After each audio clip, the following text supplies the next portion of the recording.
चलिए, आप सभी को मैं बहुत बहुत धन्यवाद देता हूं और सभी बैठेंगे, हम भी बैठेंगे। गाजीपुर से पधारे आदरणीय विजयलाल जी। और विजयलाल जी का परिचय तो सभी जानते होंगे, सगड़ी में नहीं जानते? किसी को बताने की जरूरत है क्या? लेकिन जब से 3 दिन से विजयलाल जी इधर आए हैं, बीजेपी के उम्मीदवार क्यों लेकिन वो ये नहीं जानते कि विजयलाल जी नेताजी के सच्चे सिपाही हैं, जिनके दिल में हमेशा नेताजी की तस्वीर रही है। ऐसे हमारे सच्चे साथी आदरणीय विजयलाल जी को आमंत्रित करूंगा कि पूरे हमारे सरणी के साथियों को जोश भरने का काम करें। बहुत बहुत धन्यवाद। जय हिंद, जय भारत। जिनके आने से मैं समझता हूं आजमगढ़ लोकसभा का चुनाव समाजवादी पार्टी के लिए बहुत ऐतिहासिक रास्ते पे जिधर जा रहा है। हमारे बड़े भाई आदरणीय गुड्डू जमानी जी, मैं बहुत बहुत आभार व्यक्त करता हूं। साथियों, इसमें कोई शंका नहीं, आजमगढ़ की समाजवादी पार्टी उत्तर प्रदेश में मैं समझता हूं सबसे मजबूत समाजवादी पार्टी है। और समाजवादी पार्टी नहीं, विपक्ष में भी कहीं भी दूसरे दलों के पास भी ऐसी पार्टी कहीं मौजूद नहीं है जो आजमगढ़ के अंदर हमारी शानदार समाजवादी पार्टी है, जहां की जनता ने लगातार सदैव नेताजी का सम्मान बढ़ाया है, आर्य अखिलेश यादव जी का सम्मान बढ़ाया है। और जो कोई भी साइकिल पर सवार होकर आया, आजमगढ़ के लोगों ने उनको लोकसभा और विधानसभा तक पहुंचाने में कोई कसर नहीं रखी है। जहां साथियों हम लोग मजबूत हैं, जनता का विश्वास है, वहीं मैं समझता हूं ये बैठकें, ये कार्यक्रम ये बहुत जरूरी है संगठन के, क्योंकि जनता को बूथ तक ले जाने का काम अगर कोई करेगा तो मेरे बूथ के, सेक्टर के, मेरे जोन के साथियों आप ही को करना है, कोई दूसरा करने नहीं आएगा। जनता चाहती है समाजवादी पार्टी के राष्ट्रीय अध्यक्ष जी के हाथों को मजबूत करना, लेकिन उस चीज को अगर अमली जामा कोई पहनाने का काम करेगा तो मेरे संगठन के लोगों आप ही लोग करोगे साथियों। किसी भी राजनीतिक दल के लिए कार्यकर्ता साथी, बूथ के साथी उसकी रीढ़ की हड्डी का काम करते हैं।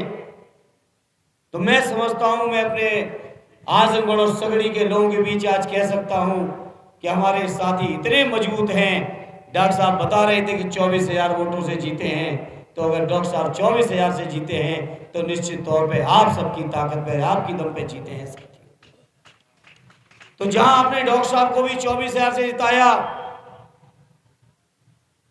आर्य जमानी साहब ने चर्चा कर ली, बहुत दोहराने की जरूरत नहीं। पिछली हार हमारी और इसीलिए हो गई थी कि हम दोनों भाई अलग अलग और आमने सामने थे।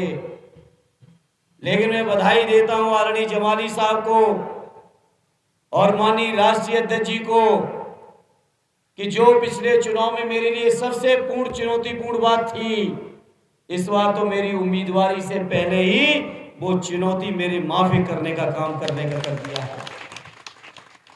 तो मुझे यकीन है आदरणीय जमाली साहब आज हमारे आपके साथ हैं, और जब ये साथ है तो इनके साथ भी बहुत सारे लोग। जमाली साहब कोई अकेले चलने वाले आदमी नहीं है।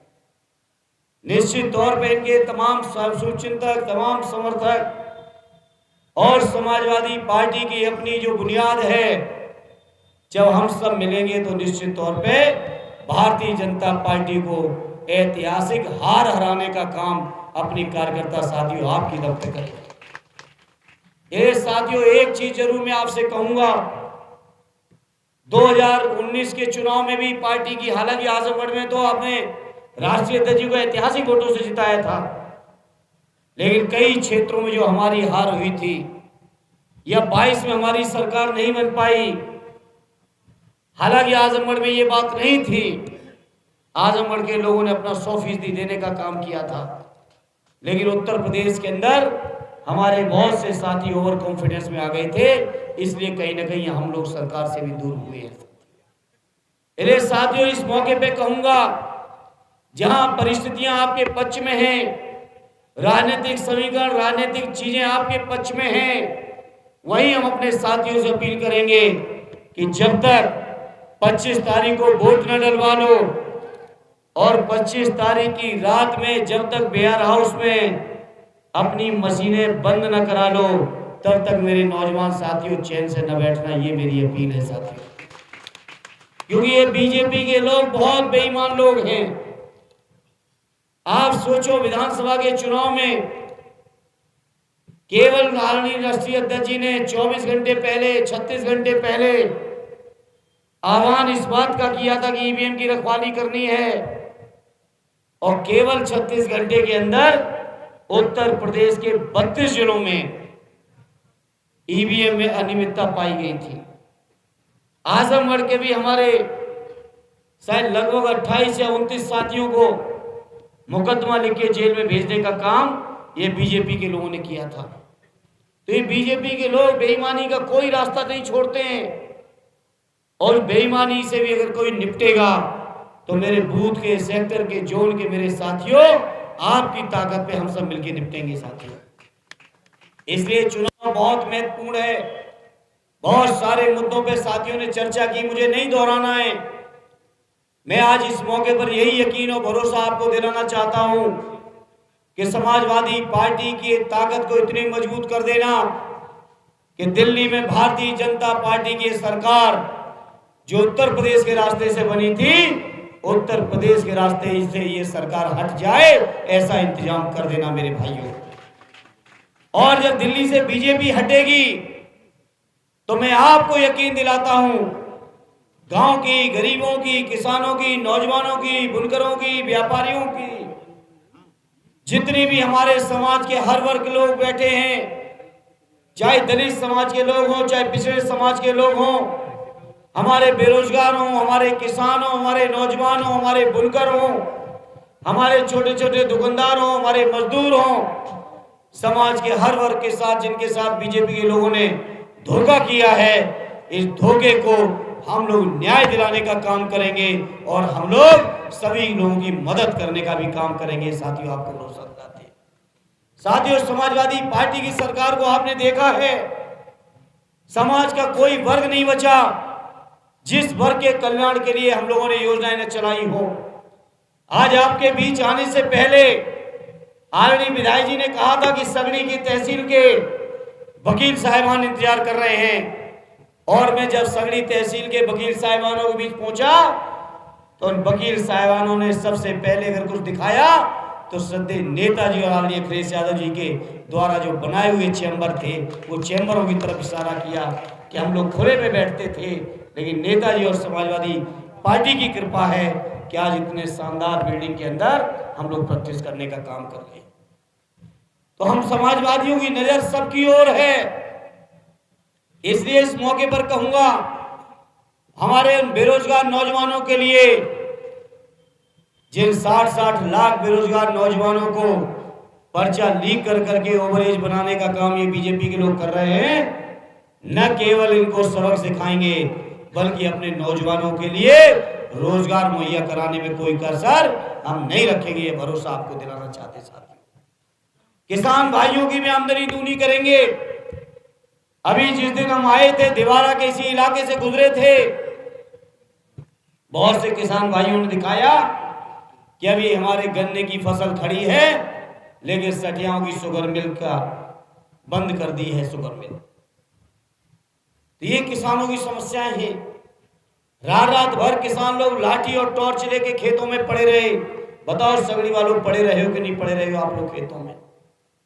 इसलिए इस मौके पर कहूंगा, नौजवानों की समस्याएं, किसानों की समस्याएं, बुनकरों की हैं, बेरोजगारों की हैं, हर समस्या के प्रति हम समाजवादी लोग दृढ़ संकल्पित हैं। इसलिए मैं आज इस मौके पर आपसे प्रार्थना लेके आया हूं, कोई कसर न रख देना इस चुनाव को जिताने में, क्योंकि ये चुनाव केवल मुझे सांसद बनाने भर का चुनाव नहीं है, बल्कि ये चुनाव बाबा साहब भीमराव अम्बेडकर जी के बनाए हुए संविधान और उस संविधान के माध्यम से जो हमें और आपको लोकतंत्र की में वोट डालने का हक अधिकार मिला है, सरकारें बदलने का अधिकार मिला है, उस अधिकार को भी ये बीजेपी के लोग छीनना चाहते हैं साथियों।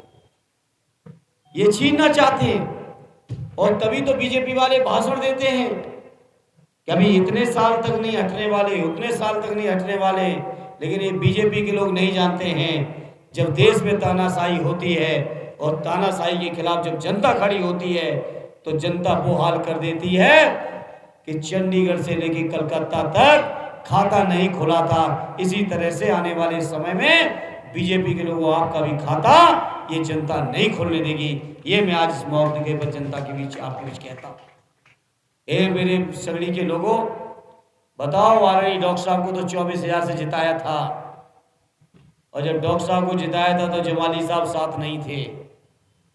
अब बताओ कितने वोटों से जिताओगे? ईमानदारी से बता दो मेरे भाइयों। सगड़ी से कितने जिताओगे? सगड़ी की बताओ, सगड़ी की। सगड़ी से बताओ, बाकी चारों की छोड़ो। बगल की विधानसभा है मुबारकपुर, और हमारे जमाली साहब ने पहले दिन दौरे में सठियाओं की मीटिंग में कहा कि जितने से ही बाकी चारों जिताएंगे उतने से अकेले मुबारकपुर जिताने की बात जमाली साहब ने की थी। तो बताओ, सगड़ी के पड़ोसी लोग हो, मुबारकपुर के पड़ोसी हो, टक्कर मारोगे कुछ मुबारकपुर को कि नहीं मार पाओगे? हैं? अरे नहीं कर पाओगे, लंबी बातें कर रहे हो। नहीं कर पाओगे, हवा में नहीं। लेकिन हाँ, इतना जरूर है, अगर जिम्मेदारी से आपने बूथ और सेक्टर पे काम कर लिया और सभी लोगों को जोड़ने के लिए चल निकले, तो आज समाज का हर वर्ग परेशान है, दलित परेशान है, पिछड़े परेशान है। और मैं समझता हूं किसी दलित परिवार के लोगों के बीच बैठना जाके तो वो हर आदमी चाहता है कि किसी तरह से बाबा साहब का बनाया हुआ संविधान सुरक्षित बना रहे, ये सबकी तमन्ना है। इसलिए मैं अपने साथियों से कहूंगा, सड़कों पे नहीं, नारे में नहीं, अति उत्साह में नहीं, अगर जाके आप लोगों ने चौपाले लगा लगा के गांव में जाके बैठ गए तो निश्चित तौर पे अभी तक जिन लोगों का कभी समर्थन भी नहीं मिला है, उन भाइयों का भी, उन बहनों का भी समर्थन इस चुनाव में आपको मिल जाएगा, अगर आप मेहनत कर लोगे।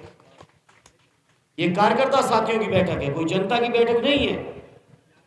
इसलिए मैं अपने कार्यकर्ता साथियों से अपील करूंगा, कतई अति उत्साह में नहीं, कतई सड़कों पे नहीं, केवल नारों पे नहीं, बल्कि अगर गांव आप लोग ईमानदारी से जाके बैठ गए, घर घर बैठ गए, हमारे पिछड़े भाइयों बैठ गए, दलित भाइयों बैठ गए, और बताओ जाके ये बीजेपी के लोगों ने क्या क्या किया है।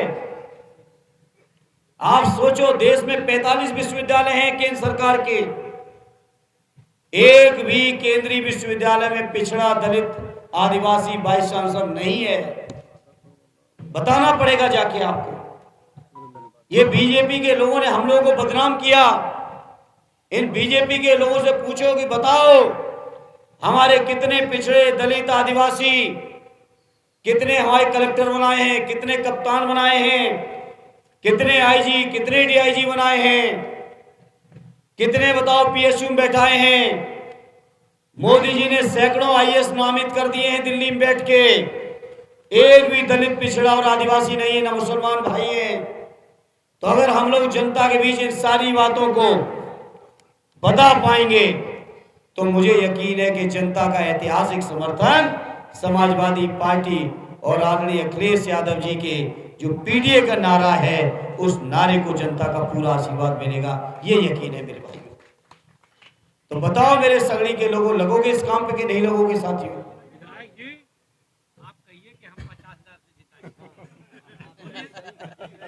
बोल दिया हमारा बंदा, बोल दिया सर। अरे नहीं विधायक जी, जवानी सर ये हमारा बंदा बोल दिया 50,000 से। हम तथहीन बात नहीं कर रहे हैं, इसलिए कि ये 20-25 हजार से जितवे, 25 से जीते, 24-25 और यार कम से कम 20-25 हजार तो हम ही जोड़ दे, बोला करके 50,000 से जिताएंगे। अब जवानी साहब की दम पे तो बोल ही दो विधायक जी, लो।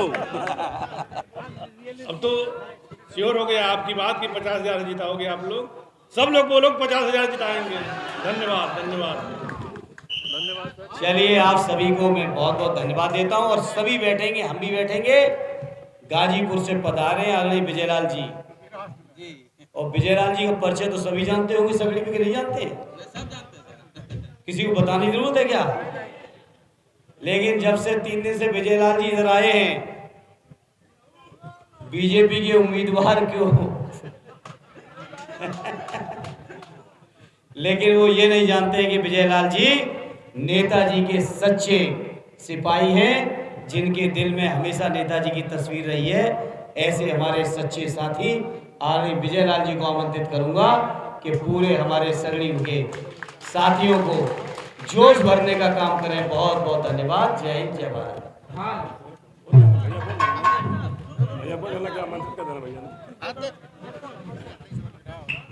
ये दे दे नहीं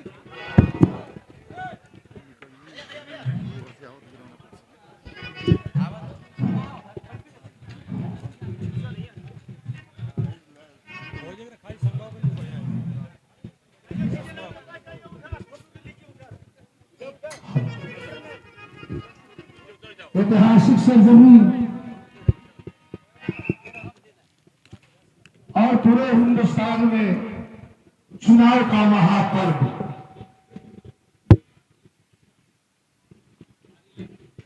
हमारे बीच में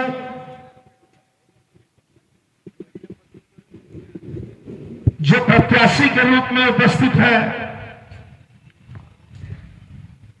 माननीय नेताजी की परछाई जिनके रूप में और स्वरूप में झलकती है, आदरणीय